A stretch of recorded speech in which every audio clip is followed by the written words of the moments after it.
Friday night in Laredo, Roma and Uvalde throw down. A big night for Roman Espinoza. His second touchdown of the night right here. And this time, it's his fourth and final touchdown of the night. Big night for Espinoza as the Gladiators beat the two-time District 29 5A champs from Uvalde handily 30-13. After the game, Gladiator Television Network caught up with the coach, Max Habecker. 30 points in the second half, good output. We got to clean up the mistakes we made in the first half, but, you know, besides that, a good victory for us against a very good team. Back-to-back district champs, they were scoring 50 points a game, dominating everybody that played, and, we just got to stay humble, stay hungry, and keep working. Okay, Roma has beaten Laredo teams in the past. They've gone 3-0 in the past, and as a matter of fact, in 2012. But a big win over Uvalde. This says something about Roma this year, doesn't it? Yeah, and I think we looked at these wins a little bit differently considering they went in the second round last year and were within a field goal of tying or upsetting Gregory Portland. Yeah. So I think with Roma, the biggest thing is their passing game. The passing game hasn't been there the last couple of years.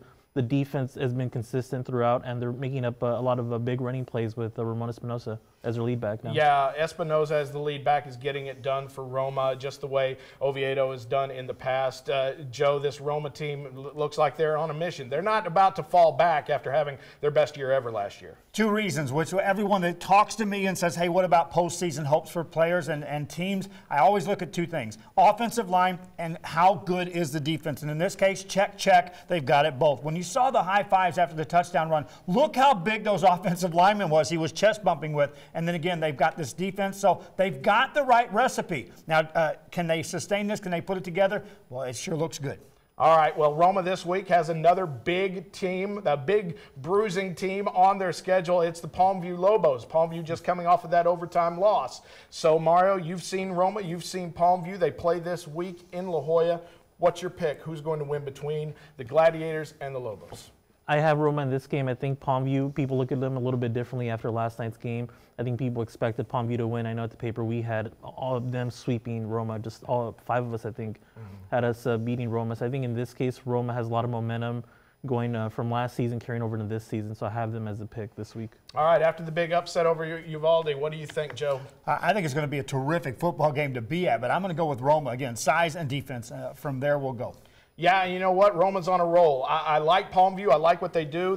Both of these teams like to run the ball, but this might be a short game. But I've got Roma winning this one as well. But Roma not the only team that's doing well in District 31 5A. Also, the Vela Sabercats. Oh, my goodness, are they good. And they're scoring lots of points. They scored over 70 points the first two games. This last week, only 37 points in a win at La Jolla against a team that's pretty darn good in the Coyotes.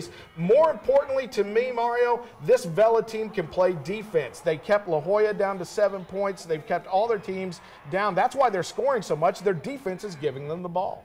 I think last season that was one of the question marks. We knew, we knew they could outscore just about everyone. They had a lot of high-scoring games, and this year they had 70 points twice. I think the defense was the biggest thing coming into this season.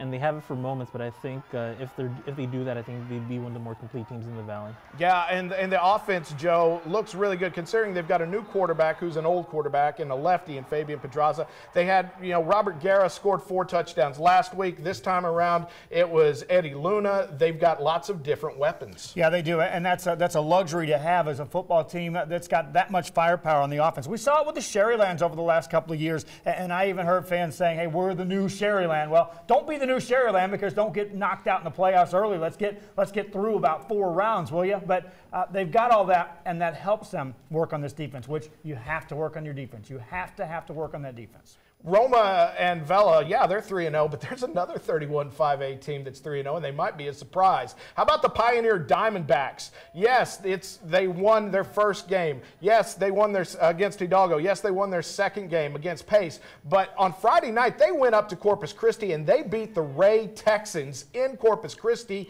To me, Mario, that's the sign of a mature team, only in their second year playing varsity football, is this year the Diamondbacks make a big play. I don't know if they have enough to make the playoffs, but I think they could be competitive enough. I mean, they already won. They're 2-1. I think this is the big signature win for a second-year program. You have to grade on the curve a little bit, but you look at other second-year programs, and they don't have this kind of win going into week 3.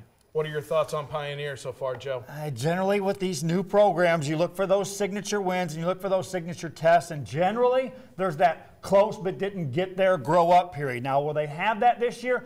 They're in line to have those type of games, and maybe they'll just leapfrog over that and go into the, hey, we're winning now. Well, you want to talk about a big game for Pioneer? How about this week? They're hosting La Feria, one of the top 4A teams here in the Valley. Mario, you've got Pioneer winning this one at home. I just think they have a lot of momentum at this point. We see that defense is a strong point. I think when you have that, you could stay in ball games. I think they showed it in spurts last season, but just with so many returners back this year, an improved quarterback in Alejandro Ramirez, a playmaker, and Alec Garcia. I just think they have enough to beat La Feria this week. All right, La Feria lost at Mercedes, Joe, but you've got them winning at Pioneer. I do, because I think they're rested. I think if you scout them based on the Mercedes game, take out the rain, they did not open up the playbook. They went consistent, and you and I talked about this. So I Very think they conservative. played to not get hurt and to be healthy for this football game. I got La Feria. Well, I'll take La Feria as well if it doesn't rain. If it rains, call me back. I might change my play, but I've got La Feria winning this one as well. We are coming right back on Sunday Sports Extra. We are talking about District 32-6A and what they've got going, and how about the Chargers and the Falcons, both looking good so far. And what about the Cardinals? You think they want some revenge against Weslaco for getting knocked out of the playoffs? We'll hear from them next.